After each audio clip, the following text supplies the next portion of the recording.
Welcome aboard the TV Pilot's License, with service to New York City and the Upper West Side. We ask that you please fasten your headphones, secure your podcasting device, and remember that no matter what your sexual orientation is, I will ask that you please stop singing show tunes out loud as you are disturbing your fellow passengers' flight.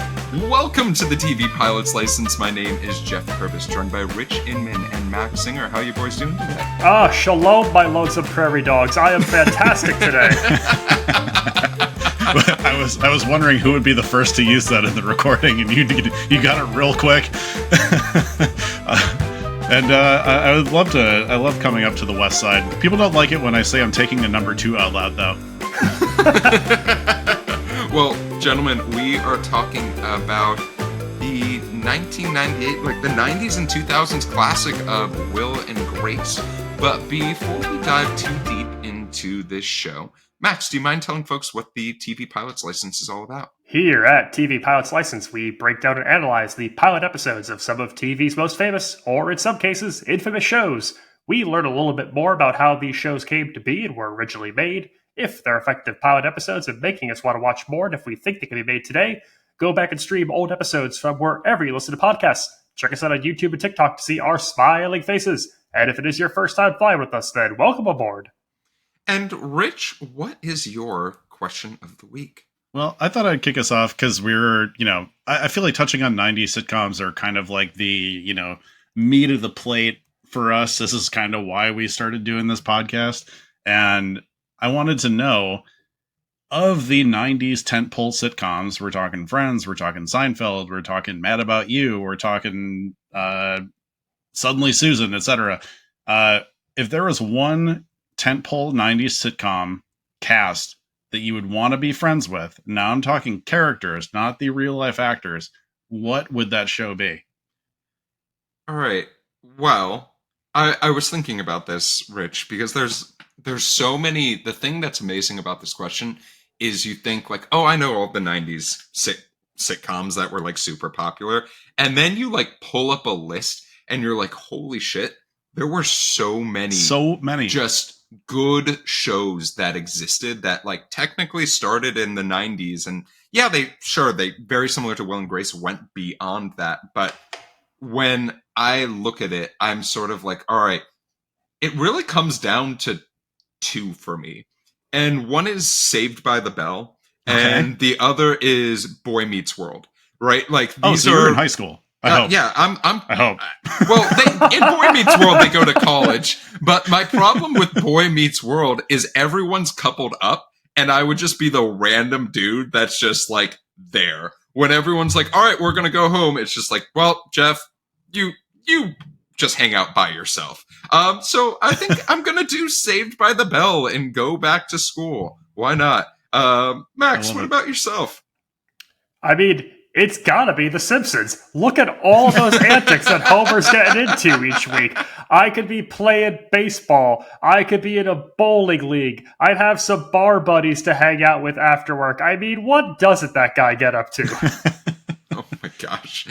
Rich, what about yourself? I love that. I was initially going based on my appreciation for the show. I was initially going either Seinfeld or News Radio. And both of those shows involve so much insane behavior that would be really off-putting in real life. Like Jimmy James is extremely off-putting. Phil Hartman's extremely off-putting. Knowing someone like Cosmo Kramer would actually like give me panic attacks. So I think of those shows, if I'm trying not to go boring with it, I don't want to do Everybody Loves Raymond. I don't want to do something like Yes Dear or whatever the hell. So you don't want to live in Long Island is what you're saying. Yeah, You're avoiding Long Island. Yeah, I'm not going King of Queens. I'm not even getting close. I'm not. Oh my God. The entire Long Island Sound is off limits for me. I think I gotta go actually with today's episode or today's feature of Will and Grace. I think if there's any show that is closer to the friend group that I have amassed for myself as an adult, Will and Grace has to be the one. They actually seem the most fun, and the crazy antics are like acceptable.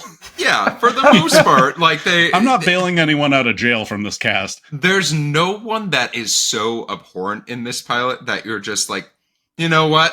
I'd never hang out with these people. Like, everyone seems like they'd be good to get a cup of coffee with. Well, Rich, thank you so much for that in-flight question. Let's talk a little bit more about Will and Grace, and we'll start off with a quick synopsis. Gay lawyer Will and straight interior designer Grace share a New York City apartment. Their best friends are gleeful and proud gay Jack and charismatic, filthy, rich, immoral socialite Karen. I like how in that description, they don't say what Karen's sexual orientation is, but everyone else, they're just like, yeah, you're gay, you're straight, that's it, okay. Can you Karen's imagine Karen, baby. explaining your friends to people like that in real life? People are already having a tough time with pronouns. Could you imagine if you said your sexual orientation? So this is my abhorrent rich friend. This is my gay lawyer. Well, Max, with that synopsis, can you tell us a little bit about how this show got made? Today we are talking about the pilot of Will and Grace, also known in some circles as Love and Marriage, which aired on September 21st, 1998 on NBC. Where we talk about the show's creators, David Cohen and Max Muchnick, a little bit. Writing partners and childhood friends, Cohen and Muchnick first met as teens at Beverly Hills High School. Cohen is the brother of acclaimed TV writer Genji Cohen of Weeds and Orange is the New Black, and son of Alan Buzz Cohen, a writer on The Carol Burnett Show and a writer-producer on Bing Crosby's holiday specials. He actually co-wrote the Bing Crosby-David Bowie duet of from that Christmas special that they do together. Oh man, Bing Bowie would be a very funny name. That would be a great TV show. So after graduating from different colleges back east, the pair moved back to Los Angeles where they landed jobs writing for game shows before being staffed on the CBS sitcom Good Advice and HBO's Dream On in the early 90s. They formed the production company Comut and sold their first show together to NBC, the two-season college comedy Boston Common, which featured a young stand-up named Zach Galifianakis in his first reoccurring TV role. Wow. Boston Common gets canceled after 2 seasons, but the duo has the opportunity to pitch new ideas to NBC President Warren Littlefield, who is seeking relationship-based sitcoms to replace Mad About You, which was preparing to end after 7 seasons. They pitch an ensemble comedy based around 6 friends, comprising 3 couples, one of which was a gay man living with a straight woman, based on Muchnick and his childhood best friend who he dated in high school before coming out in college. The network was tepid on the idea, but liked the idea of the gay man and straight woman who lived together, and Cohen and Muchnick. That's pretty fascinating. I like that a lot. Oh my god. Was that the president of NBC? Hey, I'm back, I thought guys. he was dead. I heard the word sitcom, and I had to fly right here from Boca Raton, Florida. My god, it's been over a year. How have you been? Look, we don't here at NBC. We only think about one thing every 4 years, and that's the Olympics. And for me, baby, Will and Grace is my Olympics. Oh gosh! All right, well, thank you, President of NBC. So great to have you back. We'll see you in invented Paris. gay people. Goodbye. So NBC, goddamn, brings in acclaimed sitcom director James Jimmy Burrows, the J-Man himself, legend of the TVPL. If you're keeping track at home, you're almost to your free sandwich on JB sitcom pilots. So they bring him in to look at the pilot, and according to Burrows himself, quote, what he thought of the homosexual subject matter. I need to detour really quick here, and if that sentence was like, what the fuck are they talking about? Let's talk a little bit about 1996, 1997 in TV comedy mainstream landscape. So 1997, we get the Ellen episode, the puppy episode, where she publicly comes out on TV. And while it's this landmark moment in TV history, the show's ratings tanked after that. And a year later, it got canceled. So NBC was in this trepidatious situation where they've got Burrows attached now because he loves the pilot. They've got this idea they like in-house. They have holes they need to fill in their sitcom lineup. But we've just seen what happens there. They would actually send Cohen and Muchnick via fax each week the box office results for 2 other wide-released comedies that came out around this time as litmus tests for if audiences were going to these movies and sticking around week after week. And that was The Birdcage from Mike Nichols and a comedy called My Best Friend's Wedding with Julia Roberts because of the gay best friend played by Rupert Everett, a comedy which also is known for supporting the marginalized group of Chicago White Sox fans. Oh, And it's good to see my representation on screen. Yeah, you're our diversity, Rich. I just can't imagine the pressure of trying to develop a show and having all of this talent and having this background and having James Burrows directed it. And like each week you're getting faxed box office numbers and sitcom ratings that are basically going to determine whether or not your show gets to air. And it's just like, it's an insane thing to think about what a tightrope Will and Grace had to even walk to make it to today's episode. And I just like, once I found that out, I couldn't stop thinking about that the entire time. One other hilarious change in the evolution of this project was that Will's last name is Will Truman. Originally, it was Will Herman, parentheses, Herman, and was changed to Will Truman, True Man, as, quote, he lives his life in an honest way. Those are the writer's words, not mine. Will and Grace are also very specifically chosen names stemming from the Jewish philosophy book I and Thou, which states that one needs the will to go after the presence of the eternal and the grace to receive it. Congratulations to all of our listeners of TVPL. Welcome to your B'nai Mitzvah. And a little bit more context to the because obviously the Ellen of it all is it had to be extremely disheartening, not only to her, but also to the people who really put their backing behind her. And, you know, it was a really long time before she was on TV again, hosting her talk show. It was, from that point on, it was just stand-up. And Laura Dern said she couldn't get work for over a year because she appeared as the girlfriend on that arc. Yeah. It's insane. And it really it really was disheartening to hear how long it was for Ellen to kind of like regain her comedy career, in the sense that like she would do stand-up shows and they would feel like gay protest rallies almost. It would be like the only people in her audience now thought she was going to be like in like Harvey Milk basically for the stand-up scene, and that wasn't what she wanted to do. She just wanted to tell jokes. The first show to introduce an openly gay character on TV was 1976.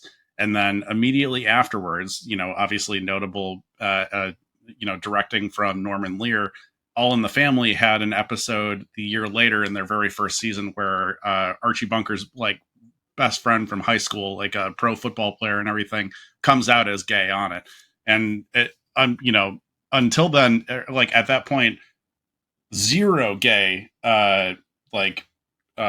appearances or representation at all on screen, and then still kind of like nothing, and then Ellen for like just the period of 20 years where almost no gay representation is on screen at all is like completely insane. Yeah, I mean, this show was an important show, in all honesty. Before we dive in, like we have talked about shows that have been sort of chosen as these like icons for communities in certain instances. Like I go back to us talking about Xena, Warrior Princess, when seen as a LGBTQ plus icon for, you know, being queer representation in many instances. This show was much more upfront about what it was about and whose journeys they were showing. And you know, but rather than talking about just what this show did, let's talk about this pilot a little bit more. And I think that broaching the subject of sexuality within the cold open of this show was done in such a clever way of almost teasing the audience with phone sex. Because this is, unlike a lot of sitcoms that we've talked about, there's a lot of humor in this sitcom that is very witty and just a little bit above that concept of like the easier joke, right? There's a lot of super dumb, easy jokes that we could be doing. But having our two main characters, our two title characters, have phone sex in the first 30 seconds of our pilot just to then give the big reveal within a minute, I loved so much. Rich, what were you thinking when you saw this intro. God, I love the mapping of this. Not to go sketch terminology on it, but like the mapping of phone sex on this conversation between what will eventually be revealed as a straight woman and gay man, straight woman in bed with her boyfriend at the time, and also they made Will pretty conservative. They made him pretty straight passing, to be honest. And, that was part of what drew the network to this script, is that so many, it covers a wide breadth of what the gay man is going to be on the show. And the fact that he still has this bravado towards George Clooney on ER. And what was the line? It's I'm afraid he's batting for for a different team. And he's like, well, he hasn't seen me pitch. That was I have that written down. It's such a good line. It's a brilliant line. I absolutely love it. And yeah, I think this is one of the best first minutes of a sitcom ever. Bax, what about you? I just love how efficient it is. We meet Will. We meet Grace. The show is called Will and Grace. That's the cold open. We don't get bogged down in anything else. And I think you need an established multicam director like James Burrows to pull off some of these reveals, because obviously, we mentioned that you see Grace is in bed with her boyfriend, Danny, and the audience can see that from the jump. But at home, we don't know he's there until it's framed just right that he rolls over and lays an arm across her. And the ability to direct something so specifically for TV and to close it in on a multicam shot when, usually you play the entire room in multicam sitcoms is such a great choice by Burrows. And I love these 90s sitcom tropes of the blank establishing shot with the 90s sitcom jazz. The bongo budget has been severely slashed at NBC in the wake of all these mergers. We need to get the jazz and the bongos back into our sitcoms. Yeah, I mean, it's been a while since we've done a Jimmy Burrows pilot, right? Last one was Frasier, yeah? Yeah, last one was Frasier. And it felt warm and comforting. This is a man who was so good at his job that you just watch something like this and you're like, Max, yeah, the word is efficient. The word is well-directed, purposeful characters, from the beginning. How often have we said, wow, I feel like I know this person after a minute of dialogue. And it doesn't really stop there, right? Because we keep on meeting additional characters throughout. And I think that it's so interesting that we have this introduction of Will, but we get a spectrum of what gay is, at least in the 90s, right? We definitely have to get really belt down the concept that this is what would TV executives in the 90s be okay with as far as gay culture. And we have the more stereotypical of the times when someone envisioned a gay man of Jack. It's 1998 dangerous, 2024 very tame. Yeah, exactly. And I think that having that counter of Jack being the Tom to Will's Jerry at this poker table scene is just really, really fun. And it's just a nice way to be okay, yeah, both of these men consider themselves gay, and they're for some reason friends, even though it makes zero sense on paper. Yeah, I think one thing here that they established with the intro of Jack is that Jack is definitely an alter ego of Will. He's someone that's playing a very, very different life than Will is. But I think it was really important for them to establish that friendship that has no sexual tension to it. It was I think there is some, especially at this point, there is a lot of sexual deviance tied to the gay image at that point. And the fact that they could be close friends, gay, and not have a love interest for each other was super important and special at that time.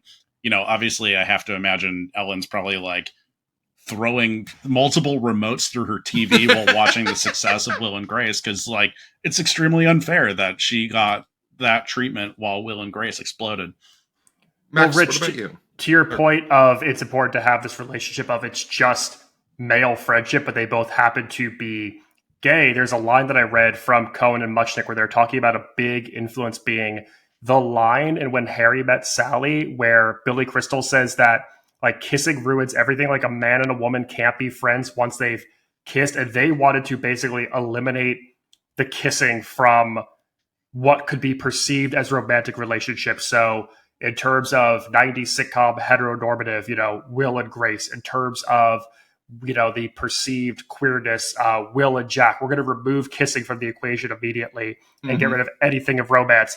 But also, it's like something that Will and Grace does that I think is effective is we have side characters who are just sort of in the peripheral. They don't really talk. I don't think a lot of them get named, and they just support larger ideas. We're at a poker night at Will's apartment. There's two other guys that I don't think we name, and they're just Will's straight buddies who smoke cigars and drink beers, and they all play cards. And it's just, these are our friends. They're probably law buddies of Will's, and we don't make anything of it. It's just, this is a normal weeknight amongst four friends. Nothing else matters. This is just it just so happens that someone happens to live a different lifestyle than two of the other guys at the card table. Yeah, the friendship elements of this show are truly like I think they do a better depiction of like actual friendships in New York at this particular age than Friends does. Yeah, it just seems very realistic, right? Yeah. Which is, when was the last time you thought about a sitcom and you were like, you know what? This is a realistic situation that we've gotten ourselves into here. Like that just doesn't happen, and that is refreshing to see, like, especially like if we think about some of the sitcoms that are on now that are still successful. Like, when was the last time a plot point in It's Always Sunny in Philadelphia was like, you watch that and you're like, you know what, that happened to me last week. Like, and it's just one of those nice things. But we also get introduced to one of our themes, one of our problems. Like, this is what we were discussing it beforehand, but this is one of those things where this is a pilot that does have a couple of main themes, but it is more so used to introduce our main cast of characters and what you're going to be getting into with each of them. And the first one is Jack needs a place to stay for a few days while they're renovating his apartment. And Will is going to be his new roommate because he has an extra room that goes unused. Classic sitcom. Yeah, I would say there's nothing more classic. But then we get the introduction of what is happening in Grace's life. A little bit more of like post-poker life in this instance is how I have it marked down. And I love the idea of Grace, and we are already setting up the idea that Grace is in a relationship with a man that we've only seen the back of his head. We never see this man's face. I would be so upset if I was cast as the actor. And like being told, tease like, a little bit the ending by not showing his face. Yeah.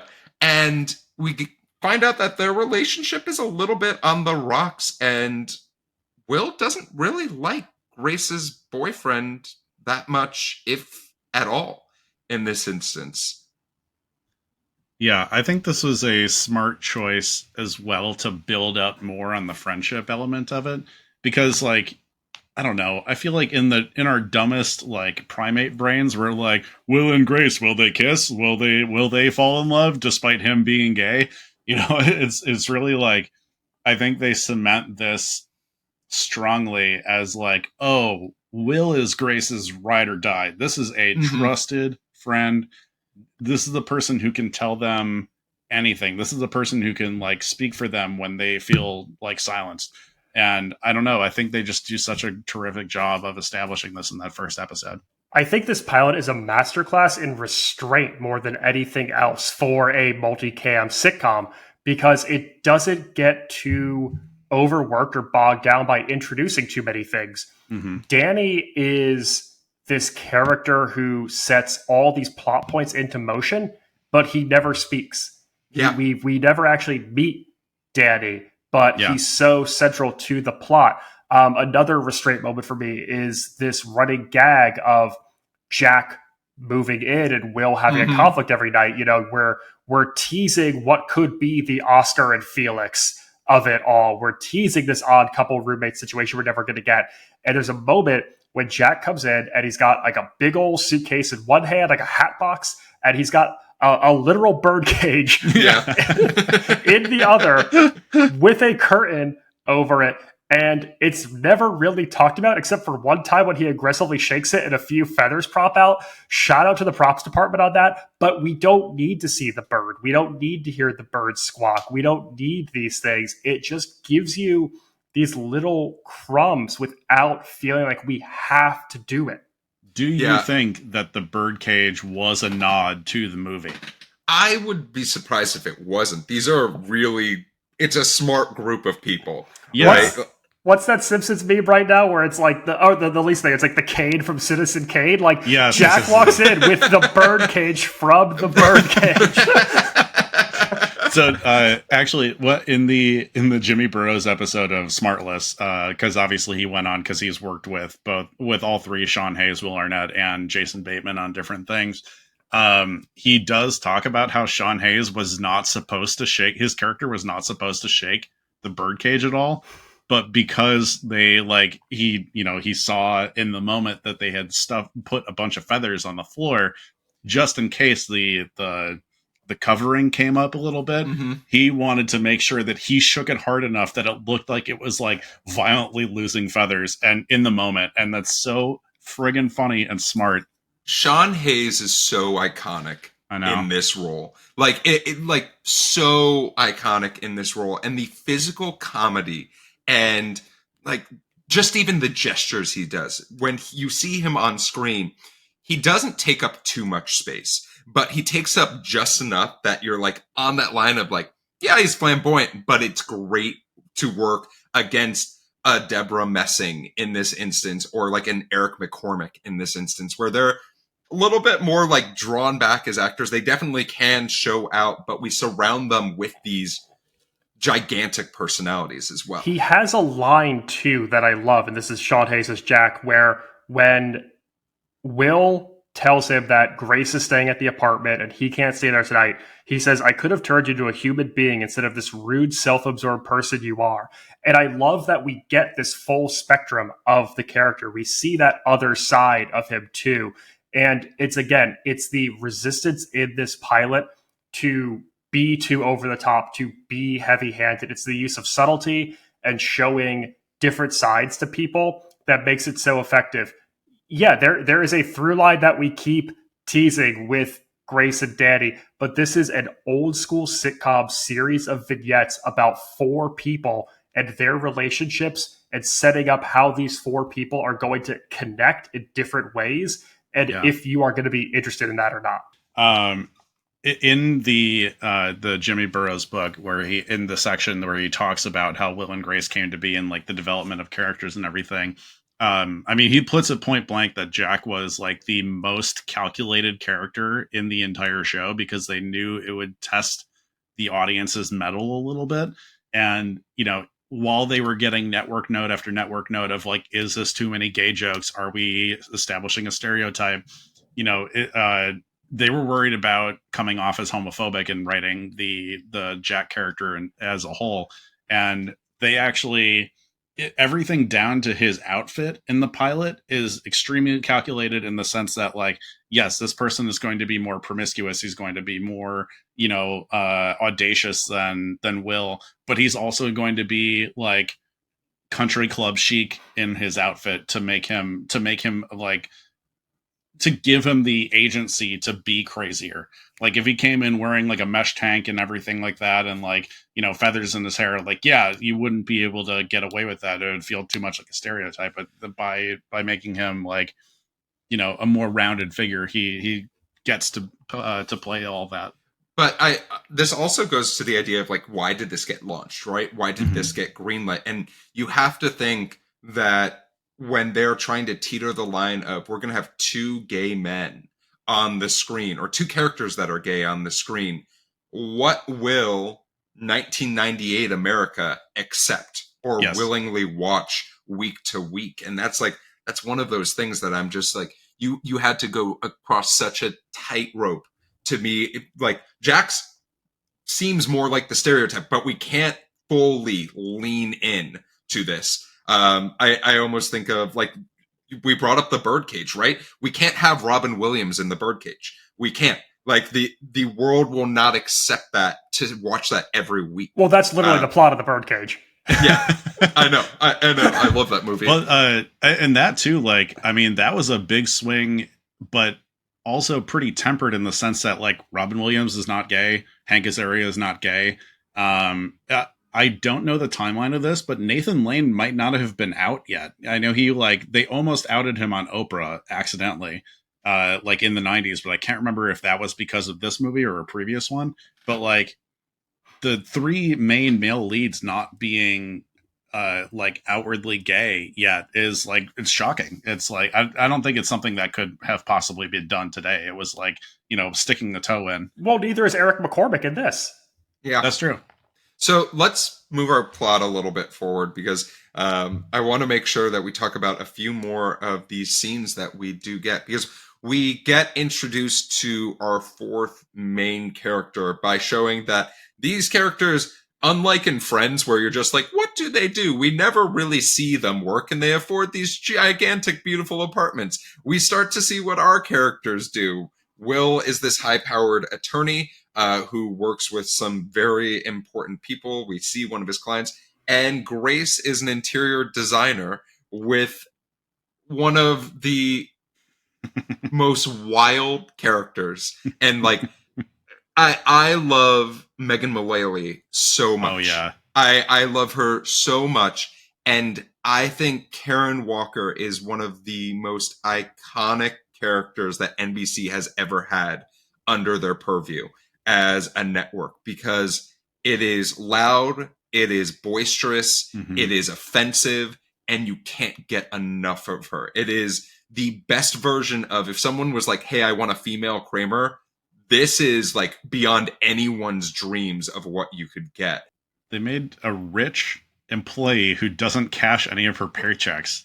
And that gives her agency to just be completely off her rocker at work the entire time. It's like they gave her such a beautiful window to just be a fucking crazy person that they can't get rid of. And this is the tempered down version of Karen. The pilot version of her is at like a 2. Yeah. And it's masterful. She is, and Mullaley is such a gifted physical actress in her facial emotions, in her vocal work, in just everything she does. She embodies that character down from the moment she first enters that scene. And it's delightful. It's delightful to see. And I need to give a quick shout out, because you mentioned a real high profile client of Will's earlier, Geoff. I need to give a shout out to the only other person apart from our main four who I think talks in this pilot, and that's the actor Gary Grubbs, who is one of those people who's been in like 200 things. He's one of those kings of popping up in like 1 or 2 episodes of shows. He plays Gordon Bullitt, the Bullet on the OC, a potential suitor at one point to Julie Cooper. He's delightful, and he's such a funny thing to like take Will and to put him against this like rich, fast talking Texan, and then that's it. That's Will's good at his job because he talks to rich, fast talking Texans. Boom. Yeah, I'm looking at the IMDb for this pilot. There are a total of 12 people whose IMDb profile includes an appearance on the pilot, and one of them is from a deleted scene that we never saw, and then 2 of them go uncredited. Yeah. So in total, we have 9 people in this pilot. Small cast. This is an extremely small production. And I will say, like, in terms of like stylistic choices for this show, number one, they established that Grace is 31, which, if you're starting a show that you want to run for a while, that's a bold choice. I don't think there's any other show that like names how old the character is so early on, where that they're going to be approaching almost midlife decisions. And I thought that was like pretty surprising of a choice. And also, of any sitcom that I've seen, barring like an actual workplace comedy, this group spends the most time at work than any group I've ever seen on an actual sitcom. It is like a huge part. Like they are all actually successful in their own right. Well, Rich, I think Sex and the City, which came out a couple of months before this, Mm-hmm. does the same thing where it says really early on in that show's run. I don't think it's the pilot, but I think early on it's we establish a character's like 35th birthday and they're Yeah. all working, they're all professionals, and we see them in their jobs a lot through the run of the show. And this is just kind of like a changing of the guard, I think, where it's to say that these are women who are business professionals. It is Grace Adler Designs. Her name is on the door. Mm-hmm. And she is someone who has worked hard, who has gotten her name onto her own business, established herself. And yes, she is going on 31, living in the big city. And what does that mean? And we're creating this relatability for the Gen Xers who have graduated college and are now entering the real world and who probably can be relating to characters like this who don't want to be seen in just elder patrons and little kids on sitcoms. They want to be seen by working 30-year-olds. Absolutely. So let's move forward a little bit because we get really like there's 4 more scenes that are basically left in this pilot. We get one of my favorite game nights I have ever seen. I've never cried after watching a round of $25,000 pyramid in my own life, but was I tearing up at the sight of a genuine friendship and just two people who truly, as we said before, they're ride or die. They are literally like Thelma and Louising life together and they're finishing each other's sentences. Yeah, it's great, but we also then get this admittance of Grace of I'm gonna break up with Danny just to find out Danny proposed. And we get to see the live aftermath of something that, like, I hope no one has to experience in real life of someone proposing to someone or being proposed to by someone that they know is not right for that person. Yeah.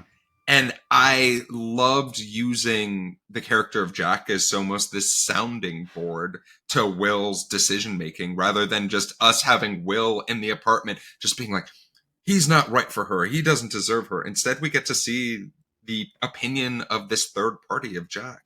And on both sides of this catalytic event of Danny proposing, we get some amazing scenes from Eric McCormack.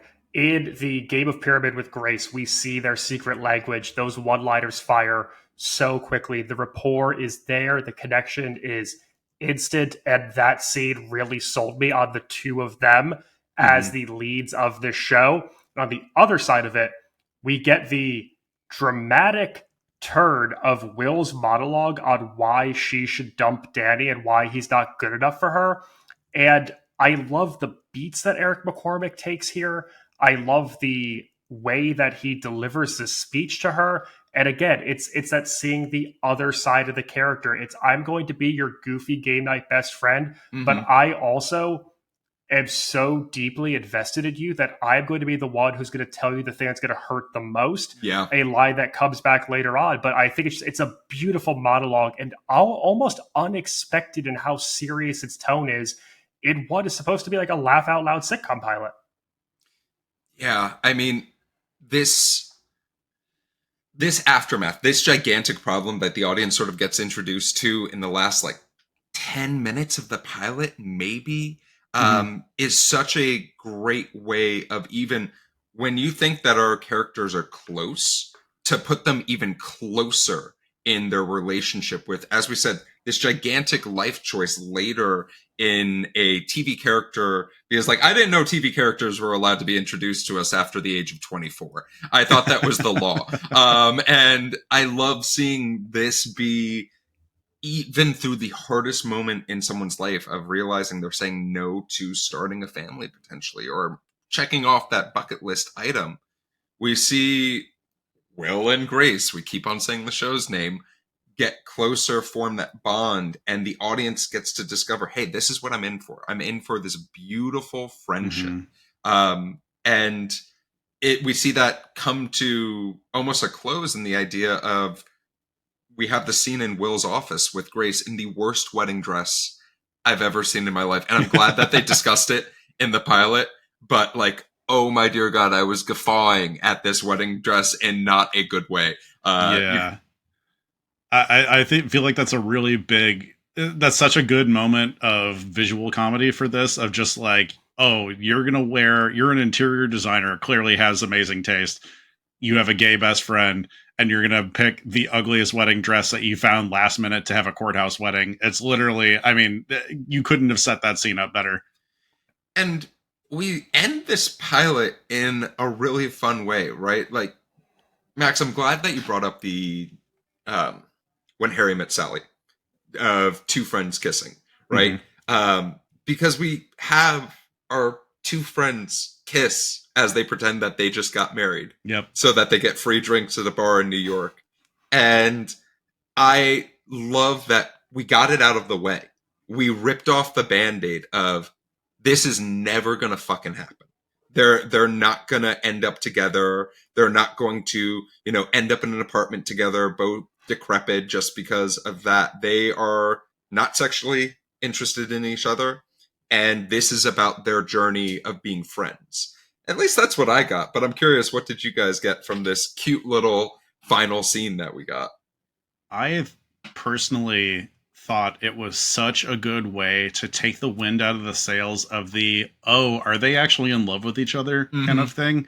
It was so smart. I also thought maybe it was like kind of a nod to the Cheers pilot. I don't know if either of you guys have watched the pilot of Cheers, but they basically end up with Shelley's character getting essentially left for another person by the guy she was intending to marry at the bar, and then another couple comes in like on the brink of their honeymoon, like just married, like comes into Cheers, and she has to serve them basically. And it is really like, I thought it might have been a nod to that, but it was such a smart way to completely take out no, they're not going to get together. That is not what this is. This is not like, oh, maybe he's bisexual kind of thing. That is not where it is at all. Max, what about you? I think it just shows that Will could be so many things to Grace. He could be the best friend who can take her out for drinks when she's had the worst day of her life.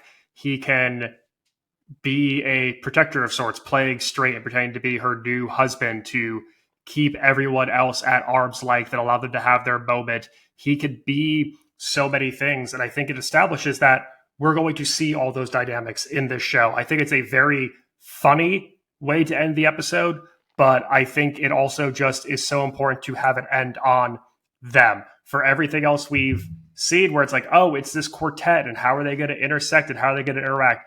It starts with Will and Grace. It ends with Will and Grace. So that is the end of this pilot, which it felt like we only talked for 10 minutes, but I can see the stopwatch and I know we've talked for more. But I'd love for each of you, even though we talked so much about a 25-minute pilot, I'd love to hear about things that you love that maybe we didn't discuss. There's a couple of scenes that go one into another at the end of this episode where they do such a great job, and this is both the writers and this is the director, in really like an up and down flow of like heightened comedy and serious moments. So I mentioned loving Eric McCormack's monologue to Debra Messing about why she needs to dump Danny, and it's so good, and it's the most serious moment in this pilot, and we immediately smash cut that into Karen attempting to talk Spanish on the phone in the most over-the-top, bombastic, spoken comedy of this, and her just talking to herself in an office with no one there.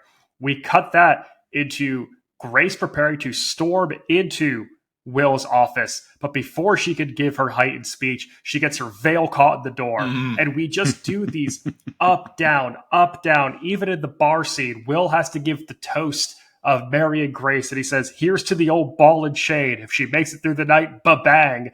And it's, he's trying to be this comforting, protecting figure. And there's still this old school sitcom-y, goofy line in there. And there's such a dance they do in not letting it get too zany, but not letting it get too serious. And they find these moments and they find this rhythm. And it's really, really beautiful to watch in the last back third of this pilot, the final act. Rich, what about you? I couldn't agree more. I loved the style choices of where you see this going. Like, number one, this is a play. This is not Mhm. this is not made for TV. This does not have a flow of TV. I am sitting and watching a play that takes place in two locations. There's two sets the entire time. And that's Grace's office and Will's apartment. It's the only thing. It's fast paced. You can tell that the jokes that are in the final cut are said for the first time for the audience because it is like four jokes a minute almost like through this entire pilot, which is like amazing. You also get character breaks. That's going to be a part of like Will laughs at some of his own, like some of the lines that he's getting on stage. And I think that just like makes it all the more like pleasurable to watch. And I just love that you get to see Karen and Jack start to become idiots. And that's just like, oh boy, this gets so good they become idiots. Yeah.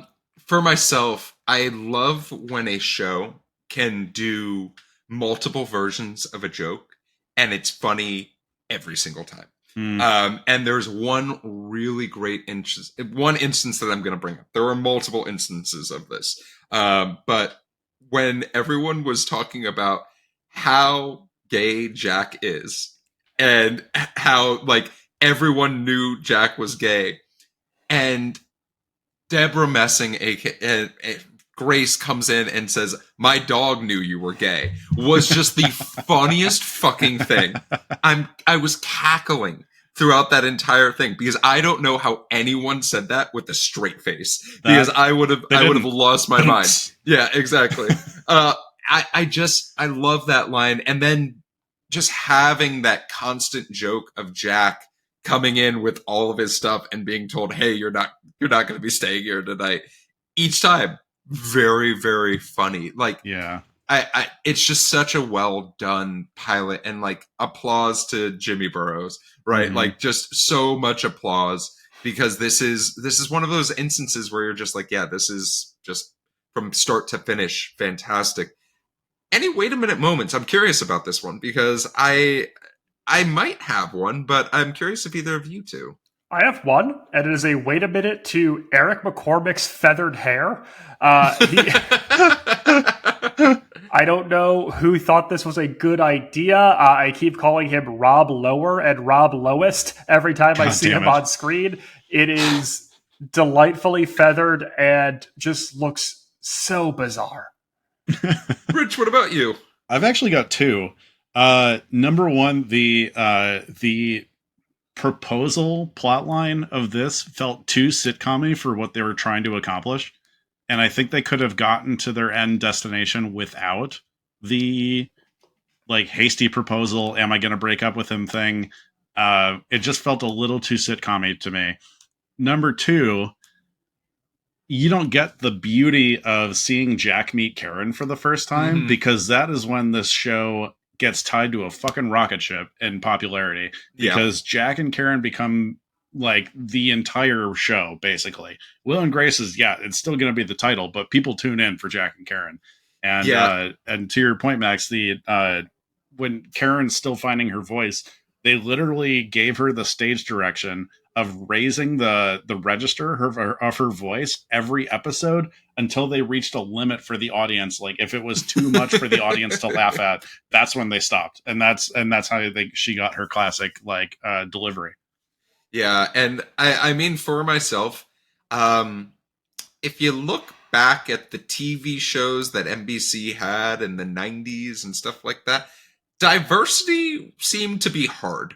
And like that is me just putting an overall statement. No, you're right. That I think for TV executives at NBC, they were like, well, we have gay people on screen, so that's cool. Mm-hmm. And that was hard enough for them. There could have been some diversity in this pilot. And I think that like, while I understand introducing a gay main character to audiences and hoping a pilot will stick was hard, it was 1998. We could have done something a little bit different. But that, not to get too preachy about it, but yeah, that was something that was on my mind in the back of this. I could make a fart joke to break the tension with the knife, but why not do that? And let's talk about an in-flight question instead. So our in-flight question today came from Instagram, and our in-flight question, or our frequent flyer, asked, this show celebrates friendship. What is a TV show that you wish didn't force a relationship between main characters, but allowed a friendship to thrive instead? Maxie, do you have one? Yeah, Max, go for it.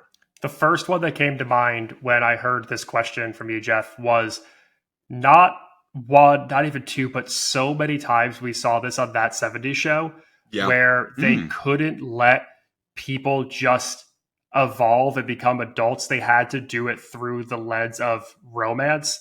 And they do it in the later seasons with making Jackie and Fez get together and kind of be this like endgame of sorts as far as like the main seasons go. And then after Topher Grace leaves the show, they bring out a character named Randy, played by Josh Myers, Seth Meyers' little brother, who's on Mad TV. And they make Randy and Donna get together. And it's just like they kept trying to force romance and force relationships. And they did it when the show was on its last legs, when it was on life support, when leads had already left. They're like, oh, we don't have this dynamic anymore. What do we do? People need to start making out. And it just feels... Listen, that show's got its own legacy problems for a lot of reasons. You're talking about the smallest ones. But as far as the show itself goes, it felt like it tried to distract from a dying show by just having people make out. Rich, I'm curious because I have a few, and I think you might be giving one of mine. Yeah, I have a hunch too. Max, I never even thought about that 70s show. I just assumed everyone was like, quote unquote, 17 and just filled with hormones. So I feel like, they're all going to try to make out with each other. Yeah, exactly. But it's so that's such a that's such a great criticism of the show. They really lean on that too much. I would say for me, and they seem to completely abandon this part of their dynamic entirely throughout the rest of the show after very early on. But Jerry and Elaine didn't have to have a relationship. That was never like a crucial part of their story after like the first 5 episodes, I think. And you can tell that like they never really address it again after season 2. It's like it's completely gone from the plot line. It's like, nope, we're friends. There's no sexual attraction here. I think they just needed. I think it almost was like a last second thing to like explain the friendship to make it a little bit more sitcom. Because men can't be friends with women. Why would that ever happen? Yeah, and also like I don't know, like and don't get me wrong, like Jerry Seinfeld's character is not like a moral compass character. Like, you know, they're having them have sexual tension within the friend group is still like, you know, I guess it is still like true to their characters, but also like they didn't need that. You didn't need that the entire time. So, Rich, did I take one of yours? No, you didn't, and that's the surprising part. Mine is Sesame Street. Bert and Ernie. No, I'm kidding. Oh my god! I'm kidding. Stop it! Stop it right there, Geoff. We just covered gay representation on TV. Oh my god! No, mine. I thought you were going to go with Community, Rich, and I am going to go with Jeff Winger and Annie Edison. It didn't need to ever happen. Right. Because I always I love Community. It's one of my favorite shows of all time, despite the Yahoo season that we don't talk about. But I think that was one of those moments in the show when they started introducing it that I was just like, do we need this? Not really. This can just be a study group This can be a group of friends that goes through life. Like having the original idea of Britta and Jeff was great. We didn't need to move on once that flame extinguished. And we didn't just need to make sure that Jeff had something to look at and be like, well, that is what my plot is in every single season. But yeah, I love this question. That's a good one. Thank you so much for that in-flight question. I'm sure that folks have their ideas and answers, and you can actually put them in the comments below on Spotify and on YouTube, and we'd love to see your suggestions. There's probably so many hundreds of examples that we didn't even name. So let's And my play on Bert and Ernie will be airing at New York Fringe this summer, so if you want to come out and see that. Oh my god! As their next door neighbor, that's my play Puppet Bottom. Oh my god! So let's talk a little bit about the history of this show. When talking about the show, I want to start off by talking about the original series first. Because originally this show debuted in 1998 and it went till 2006 with 8 seasons and 194 episodes. Yeah, that's a lot it peaked at number 9 on during that time, and it had the highest rating it ever had was an 11.3. We don't normally talk about Nielsen ratings on this podcast, but this is exceptional. That means 11.3 million per episode, basically, is the average. It means 11.3% of the United States. Oh, 11.3% of the entirety of the country was watching this show at any one time. Well, they say what? 1 out of every 10 people you know is gay. That's the stereotypical stat. So, to give you an idea, as far as like the average number of viewers of the show, it went anywhere from like 16 to 20 million, to give you an idea. So a little bit more than that. Show started syndication fairly early in its run. It was 2002. And then all of the rights were then picked up by Hulu back in 2017, but it is syndicated everywhere, including the UK and Ireland. I do want to talk about spin-offs really quickly because the show has an interesting history with specifically involving Karen's character. I just combined Megan Mullaley with the character she plays. But as far as the follow-up to this show, there were 2 plans that were in place. One was there was supposed to be a Broadway musical of this show about Karen, starring Megan Mullaley. Wow. It had a director, it had a choreographer, it had music, and then NBC pulled the rights to the character from the show when they were about to start putting pen to paper, doing rehearsals, all that sort of stuff. And which is super disappointing. The other one was there was supposed to be a spin-off show about Karen and Jack that got a lot of heat behind it, and a lot of people were excited about it. But Megan Mullaley said no. And the reason why was Friends spinoff of Joey did so poorly that they were like, we don't want to do that. And then Megan Mullaley had her own talk show that was going to interfere with it. It only lasted a couple of months, but it was going to interfere with the filming of the TV show. And she just was like, I don't want my life to be that anymore. Because filming TV is hard. It is a lot of hours on set, especially a series where you have 24 to 27 episodes in a season in certain instances. With that said, I do want to talk about the revival a little bit. The show was revived in 2017 after a 2016 web episode came up to... It was a musical, right? It was to promote voting for the election in 2016, and we won't talk about what happened with that. But just look up Debra Messing on Twitter for more. Yeah. There were 3 seasons and 62 episodes, and they had an amazingly successful first season. The first season of the revival in 2017 averaged 8.85 million people, which is insane for network television in that time period.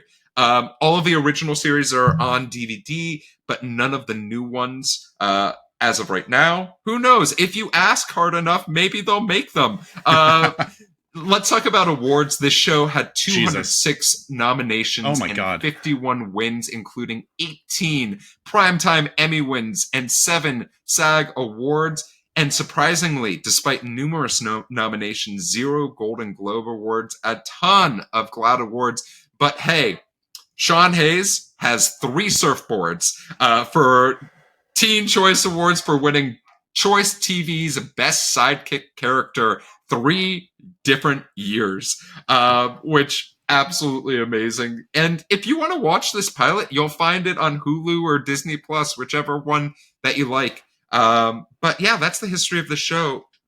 Rich, what is your game of the week? Oh boy, we're playing a little rendition of Name That Guest Star. Obviously, a staple of the sitcom era is the guest stars, and as soon as this one took off, boy, did they have guest stars knocking on their door. Good lord.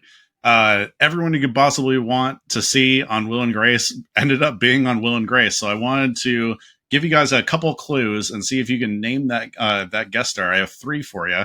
And you can try to just beat each other if you can come up with it immediately. Okay. All right. Mystery guest number 1. She appears on a 2003 episode as Liz, an oddball coworker whom Karen considers as a potential roommate. While it's not Motown that she recorded, she hailed from Michigan. Her career exploded in 1983. She's a Golden Globe winning actress, but you know her primarily as a singer, songwriter, pop star, as music put her in a league of her own. She took Madonna. Yep. Jeff with that one. My last clue was she took ballroom culture to the mainstream with Vogue. All right. And that would have been the one. I like how it's like, how dumb are you? Yeah. Are you Boy, these get pretty dumb in the last you're not that dumb.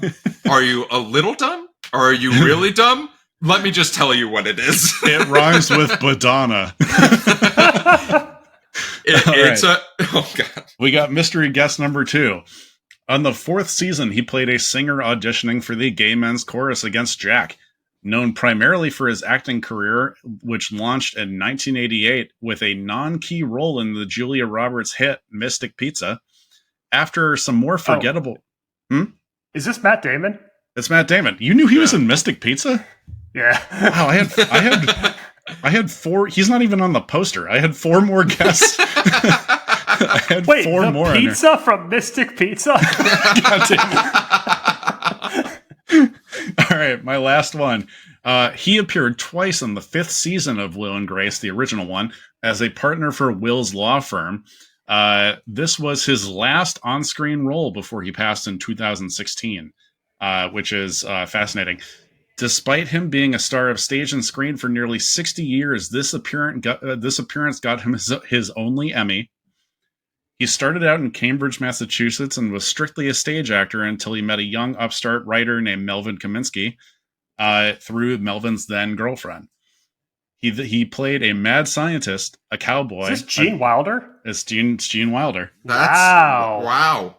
Yeah, it was his only Emmy. It was from his 2-time appearance on Will and Grace, and it was the last time he would ever appear on screen. And I would just recommend, if you're interested in potentially watching the show and you want to get like excited about certain episodes, go and look up a list of guest stars on this show. It's bananas. It's absolutely insane. Like, just as an example, Harry Connick Jr. is just in this show, like as a series regular, and it's bonkers and this is at the height of his powers. Harry Connick Jr. Like, this is what everyone was really into. You guys Harry are Connick throwing Jr. around A-list stars like we weren't all enamored with Gary Grubbs this week. The list that I went off of was the top 50 celebrities that appeared on Will and Grace. The top 50. Well, Rich, thank you so much for that game of the week. Max low-key dominated it, but it's okay. 2-1 is not a domination. That's a domination. That is a win. That's a win in women's tennis. So 2 sets to Max, 1 set to me. Let's, our flight is coming to a land. And before we land this plane and finish this episode of the TV Pilot's License, I have 2 questions for each of you. And one is, would you watch more of the show based off of the pilot, right? It sounds like we all enjoyed it, but did you really enjoy it enough to watch more and get a little bit more of that view of friendship? And the second one is interesting, right? Because they already revived this show. Mm-hmm. It had 3 seasons, and it did fairly well, considering that it really only ended because COVID happened, in all honesty. Like, that was the last season of this show. Rather than, do you think we need more of Will and Grace? I'm going to ask you, do you think there's a space for a friend-centric television show in today's TV landscape that you would be interested in? Rich, I'm going to kick it off to you. First of all, and I know I'm looking back at this with, with 2024 understanding of the show and its legacy and everything, but absolutely, I'm giving episode number 2 a go. I'll probably binge this whole season, honestly, after watching this and learning more about it from Jimmy Burrows' book. When it comes to rejuvenations, revivals of it,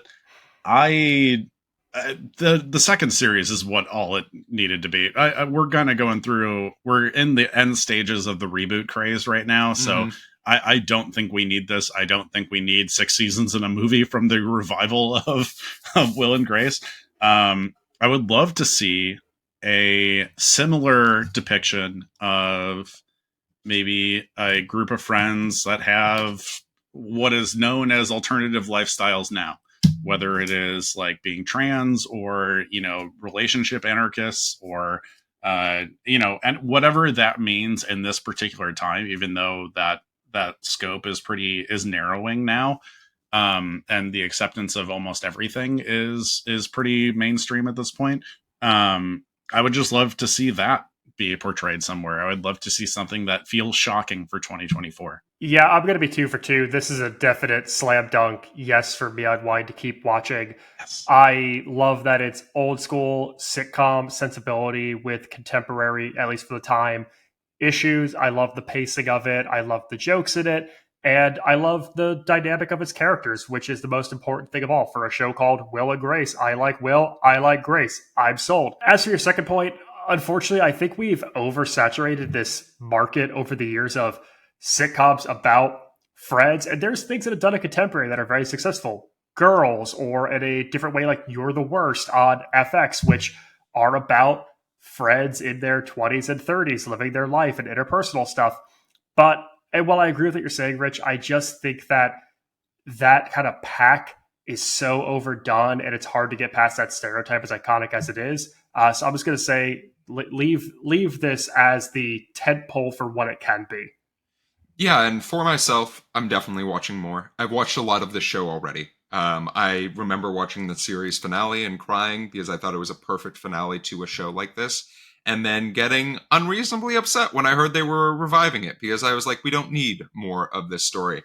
And speaking of we don't need more of this story, I think that there are a lot of shows that sort of delve into versions of this topic really well. Delve into friendship, delve into sexual identity, and you don't need both as much as you would think right now. We can have separate things and have them be good at those things rather than having a Swiss Army knife, because Swiss Army knives really sort of suck when you don't need one. But with that being said, and as our flight comes to a land, gentlemen, where can folks find you? Rich, where can folks find you?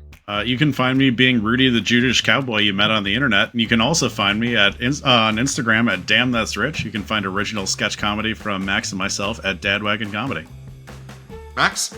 You can find me at the end of the bar with the old ball and chain, and on all things social media at Maxwell Singh. Oh my god.